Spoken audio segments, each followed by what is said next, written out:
আল্লাহ তাআলা বলেন উলাইকা হুমুল ওয়ারিসুন। এই 7টা গুণ আমার যে সমস্ত বান্দার কাছে থাকবে, আমার যে সমস্ত ঈমানদার নারী পুরুষের কাছে থাকবে, তারা জান্নাতের ওয়ারিস হবে। সুবহানাল্লাহ। যারা নামাজ আদায় করলো, যারা ঠিকমতো নামাজ পড়লো, যারা আযান শুনিয়া মসজিদে চলে আসলো, যারা আযানের সাথে সাথে ব্যবসা বাণিজ্য বন্ধ করলো, আযানের সাথে সাথে কাজকর্ম বন্ধ করলো, আযানের সাথে সাথে যখন মুয়াজ্জিন বলে আল্লাহু আকবার আল্লাহু আকবার, এই কথা যখন মুয়াজ্জিন বললেন, সঙ্গে সঙ্গে ওই ব্যক্তি ব্যবসা বাণিজ্য ছেড়ে মসজিদের দিকে চলে আসছেন।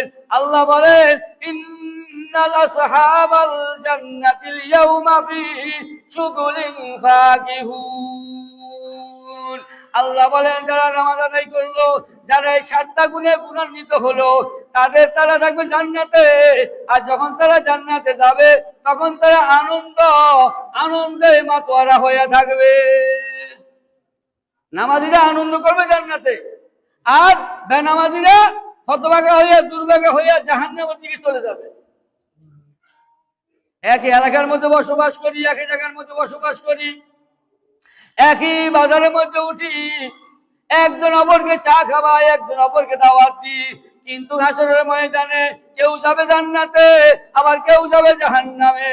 আবার একসাথে চলি, একসাথে থাকি, রাত্রে একসাথে ঘুমাই, স্বামী স্ত্রী একসাথে থাকি, কিন্তু দেখা যাবে বেআমলির কারণে স্বামী নামাজ পড়ে, স্ত্রী নামাজ পড়ে না, আবার স্ত্রী নামাজ পড়ে, স্বামী নামাজ পড়ে না।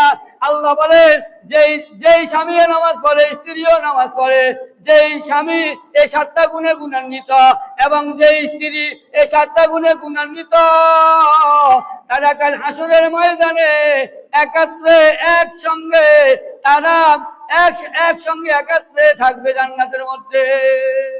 সুবহানাল্লাহ। কি হতে হবে? শর্ত কি?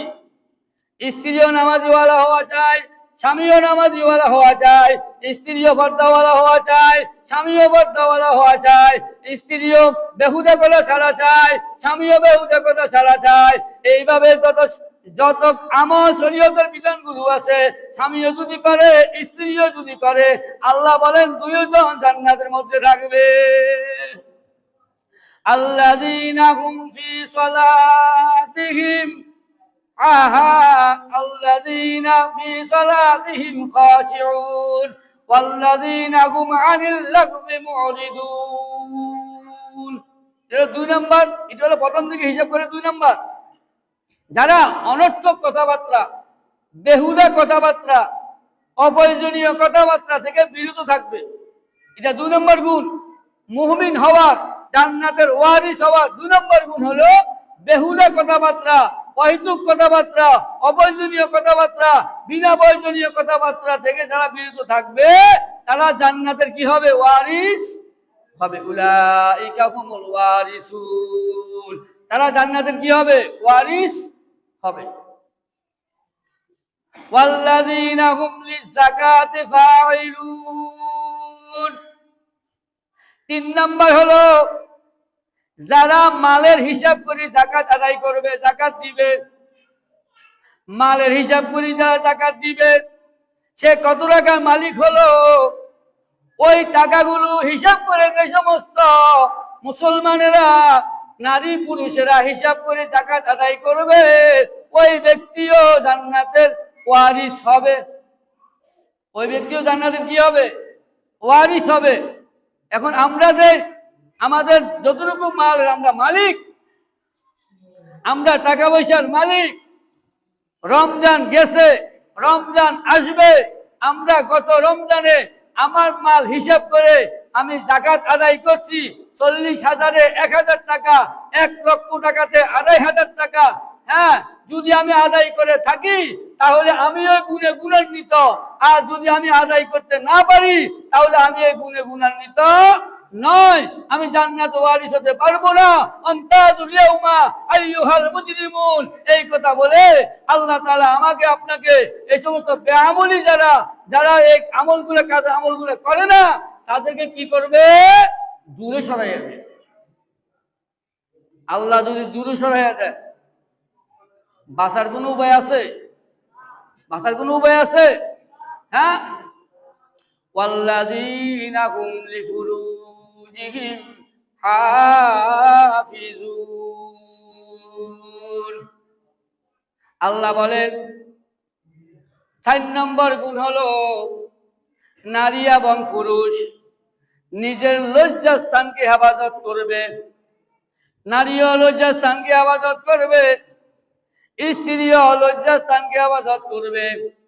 পর পুরুষ থেকে নিজের লজ্জাস্থানকে হেফাজত করবে, পর পুরুষ থেকে নিজের সতরকে হেফাজত করবে, পর পুরুষ থেকে নারীও হেফাজত করবে, পুরুষরাও হেফাজত করবে। পুরুষরা পর নারী থেকে নিজেকে হেফাজত করবে এবং মহিলারা পর পুরুষ থেকে নিজেকে হেফাজত করবে। ভাই দুস্থ বুজুর্গ, নারীরা কয়জনকে দেখা দিতে পারবে সেটাও আলোচনা করা হয়েছে, পুরুষেরা কয়জনকে দেখা দিতে পারবে সেটাও আলোচনা করা হয়েছে। ওদেরকে দেখা দিবে, কিন্তু স্বামী ছাড়া, স্ত্রী ছাড়া মূল যে লজ্জাস্থান, এই লজ্জাস্থানকে সমস্ত ব্যক্তি থেকে নিজেকে হেফাজত রাখতে হবে। স্ত্রী ছাড়া নিজের লজ্জাস্থান অন্য জায়গায় ব্যবহার করা যাবে না। আবার স্ত্রীরাও স্বামী ছাড়া নিজের লজ্জাস্থানকে অন্য জায়গায় কোনো প্রকারে অনিয়ম করা যাবে না এবং নিজের লজ্জাস্থানকে হেফাজত করতে হবে।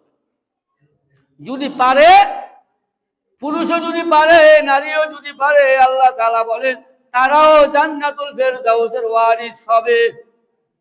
ওয়াল্লাযীনা হুম লিআমানাতিহিম ওয়া আহদিহিম রাউন। 5 নাম্বার এবং 6 নাম্বার হলো, 5 নাম্বার হলো আমানতের খেয়ানত না করা। আমানতের খেয়ানত না করা। আমানত হলো কথাও আমানত, মালও আমানত, সম্পদও আমানত। আপনার কাছে সম্পদ আমানত রাখছে, কেউ জানে না। কে জানে? বলেন, কে জানে? আল্লাহ জানে। আপনি আপনার কাছে টাকা আমানত রাখলো, আপনি জানেন না, সে জানে। সে কিন্তু দুনিয়াতে বিদায় নিয়ে চলিয়া গেল, কিন্তু আল্লাহ তাআলা বলেন সে চলিয়া গেল, কিন্তু তুমি জানো, ওই ব্যক্তি জানে। এমন তোমার অঙ্গ প্রত্যঙ্গ যা আছে সবাই তোমার এই আমানতের ব্যাপারে জানে। এই আমানতের খেয়ানত তুমি করতে পারবে না। এই আমানত যথারীতি তার কাছে তোমাকে পৌঁছে দিতে হবে। কথাও আমানত।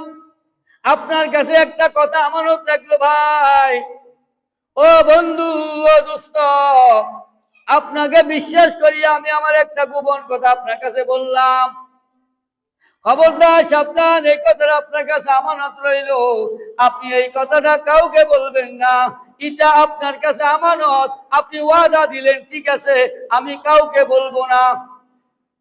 1 নাম্বার হলো আমানত রাখলো, 2 নাম্বার হলো ওয়াদা করলেন, 6 নাম্বার শর্ত হলো ওয়াদা খেলাপ করা যাবে না। 6 নাম্বার শর্ত কি? ওয়াহদিহিম রাউন। 6 নাম্বার হলো ওয়াদা খেলাপ করা যাবে না।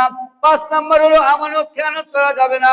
6 নাম্বার হলো ওয়াদা খেলাপ করা যাবে না। এই জায়গার মধ্যে আপনার কাছে একটা কথা আমানত রাখলো এবং ওয়াদা নিল, কয়টা হলো? 2টা হয় নাই?